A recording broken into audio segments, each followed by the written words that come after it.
Helicopters ain't the only flying machines you need to worry about. There's something faster, carry more powerful munitions, and will strike quickly before you can even react. Eyes to the sky, afterburners are kicking in, impending doom is approaching.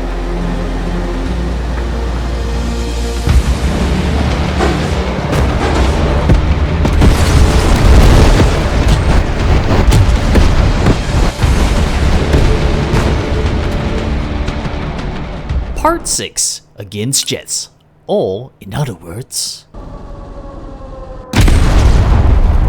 jets are a massive threat to armor, fast, highly reactive, and many are armed with different types of munitions, perfect tools for tearing apart your expensive tanks. If you're exposed in the open, they'll happily swoop in and feast upon you. With most US tanks with up to 60 heat top protection and Russian tanks with 100 heat top protection, they are vulnerable to top area attacks. Pay attention upon hearing that siren.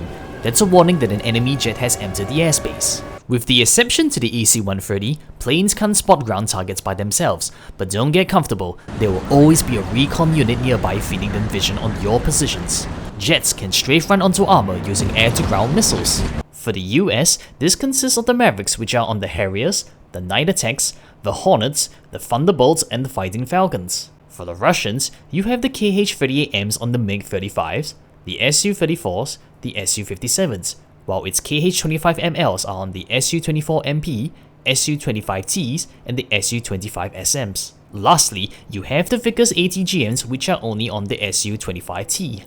Don't assume you're safe just because you have APS. AGMs will ignore those defenses. AGMs have high penetration and damage. Just 3 missiles are enough to destroy even the strongest MBTs on the front, or even one shot if it hits on the top armor. Light vehicles with weaker HP and heat protection don't stand a chance. Or they can cheese and strafe run further back, allowing them to engage further away from anti-air units, and once they reach 2.5 kilometers, they will start firing those AGMs at your armor.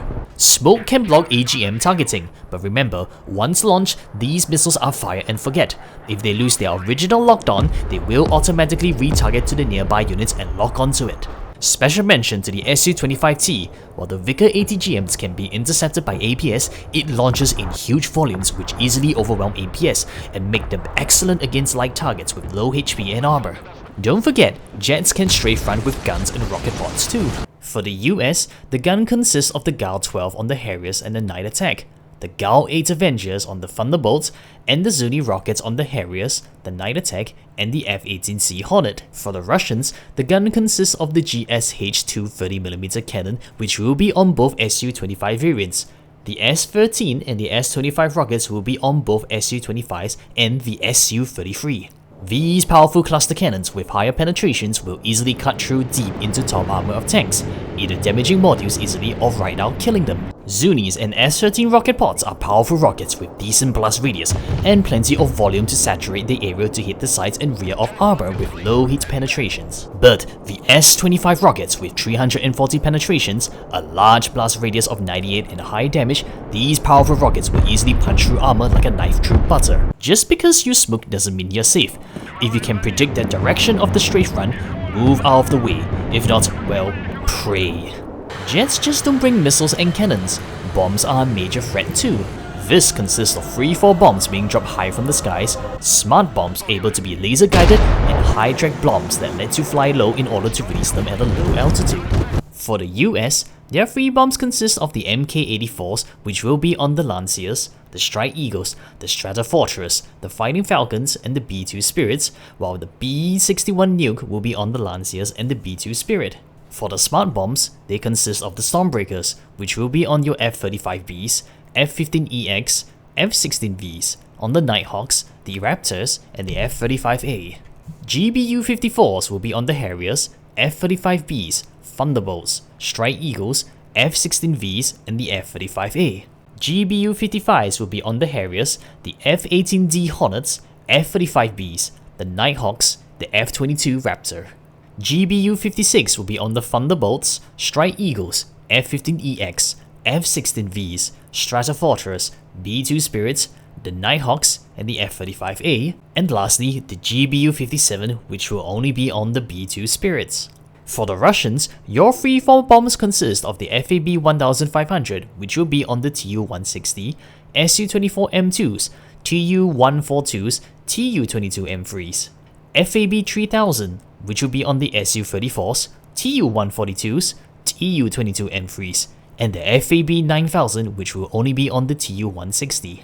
For the smart bombs, the KAB 500s will be on the MiG-35s, Su-34s, Su-57s, MiG-29 SMTs, and Su-27 SMs. KAB 1500 bombs will be on the Su-34s, Su-30 SMs, Tu-160s, Tu-22 M3s. For the high-drag bombs, you only have the FAB 500 SLH, which will be on the Su-34s and the Su-24 M2s. These higher explosive bombs are able to deal with high damage with large blast radius, allowing it to hit weak spots on the rear if dropped correctly that can cause mass amount of damage or straight up one-shot tanks. Also, some bombs can be laser guided too, allowing them to land directly on the weak protected top of your armored vehicles. Don't forget about cluster bombs, they too fall under the same categories of smart and high drag bombs. For the US, your smart bombs consist of the GSOW, which will be on the F-35Bs, the Lanciers, F-15EX, Stratofortress, F-16Vs, B-2 Spirits, the Nighthawks, the Raptors, and the F-35A.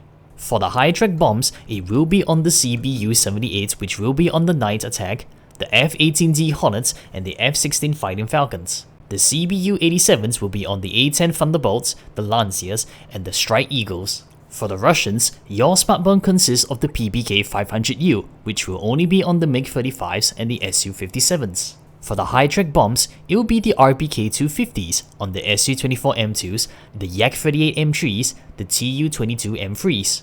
The RPK-500 bombs will be on the Su-34s, MiG-29 SMTs, and the Su-24 M2s. Cluster bombs are capable of easily damaging armor due to top attacks, wide blast radius, and high penetrations. Even if their bombing rounds didn't kill any armor, there is a high chance those armor modules will be badly damaged or worse, immobilized. Do take note that some can be laser guided too. Advantages of the high drag bombs is by flying low and releasing them at a low altitude. This helps them by being a lot harder for SAMs and SHORADs to spot and detect them. Ooh, you think the threat is over? Wrong, sunshine. There are jets that can carry cruise missiles too. For the US, their cruise missiles consist of the SLAM-ERs, which will only be on the F-18D Hornets, AGM-86, which will be on the Lanciers and the Stratofortress. The JSMs will be on the Lanciers, F-15EX, Stratofortress, Nighthawks, and the B-2 Spirits. And lastly, the JSM will be on the F-35A. For the Russians, you have cruise missiles like the KH-29TD, which will be on the Su-30SNs and both variants of the Su-25s, KH-32s, which will be on the Tu-22 M3s, KH-35Us, which will be on the MiG-29Ks and the Tu-142, KH-101s, which will be only on the Tu-160, and the KH-102 Nuke, which will also be on the Tu-160. Cluster cruise missiles like the KH-59 MK2s, which will be on the Su-34s and the Su-57s. And lastly, the KH-55S, which will be only on the Tu-160. Cruise missiles allows jets to further engage away from enemy SAMs, allowing them to engage further back at a safe distance, or overwhelming the SAM's capabilities to defend itself. High explosive cruise missiles with high damage can one-shot tanks easily when aimed at the top or the rear of armor, allowing them to bypass the thickest parts of the vehicle's armor. Cluster cruise missiles with high penetration and a massive blast radius, they too can one-shot most vehicles outright, and if they do survive, expect to be limping away with a sliver of health or stuck in place completely immobilized. Overall, jets are excellent in close air support and anti-armor missions. Faster than attack helicopters in speed, they can react much faster to situations, and with many types of munitions, they have many creative ways to eliminate you with devastating effects. So, how do we exactly counter these fast movers? Jets are fast. Spotting them early is essential in order to react to them. Your SAMs may not have enough time to stop them before they start bombing your ass. Also, some jets also benefit from stealth bonuses, making them a lot harder to detect. Your best chance in spotting these planes is having a recon team at the backline, spotting enemy planes coming out of their respawn, or with a jet with a 12,000 optic range. It doesn't have to be expensive, just make them cheap and with extra fuel tanks and keep them at the back. At high altitude in open skies, it can reliably spot threats coming in, but against some planes with stealth, like the Su-57 with 1.25 stealth, it will be spotted at 9,600 meters. F-35's A and Bs, F-22s, B-2s, and F-1117 Nighthawks with 1.75 stealth, they'll only be spotted at 6,857 meters, regardless of whether they're flying high or low. If you want a deep dive into spotting mechanics and air defense strategies, I highly recommend checking out N7 Shark's videos guides. Assuming you spotted a jet coming in, you can quickly check a jet's wings pylons to see what munitions it's carrying. However, some jets hide their payloads inside closed bay doors, meaning you won't know their loadouts until they unleash their weapons. SAMs are great in stopping bombers coming in. With great range and some even able to one-shot any jets in the skies, they are a must-have to protecting your armor. But watch out, jets can carry seeds, which are more than capable of detecting and destroying your SAMs with their radars on. For the US, their seeds consist of the AGM-88 Harams, which will be on the Prowlers, the F-15EX Eagles, the F-16 CJs, and the F-35As. For the AGM-122s, they will be on the Harrier, the Super Cobras, and the Vipers. For the Russians, your seed consists of the KH-31s, which will be on your Su-24MPs, Su-25Ts, and the Ka-52K Katrans. For the KH-58s, they'll be on your MiG-35s, Su-34s, Su-57s, and lastly, the Su-25SMs. Don't forget about those 3 helicopters too that can carry seeds. If you see a bomber and a seed unit is present, your SAMs will automatically redirect to target those seeds first, making your armor very vulnerable to air attacks. Air superiority fighters is another effective way to stopping bombers coming in, but do remember you are risking your jets if they fly too close to the front lines, which can put them at risk from enemy SAMs or jets as well. Jets with 9km air-to-air missiles will be your safest options, like the F-18Cs, the F-22s, Su-30SMs, Su-35S, and the Su-57s. If all else fails, your only hope is to move your armor as fast as possible and try to find spots for cover.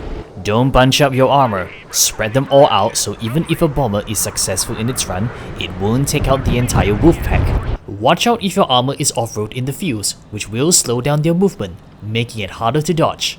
Only high-speed vehicles like T-80s, T-14s and T-15s with their 60km off-roads will stand a higher chance of taking less damage. Don't forget you will move even slower in the forest, smokes won't save you. Just because you break vision doesn't mean they can still strike on you. Keep moving regardless.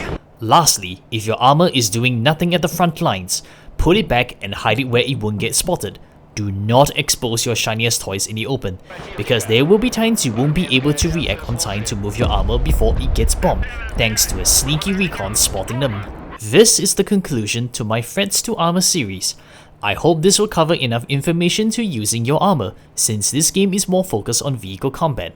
Take your time in absorbing this knowledge, and I wish you all the best of luck.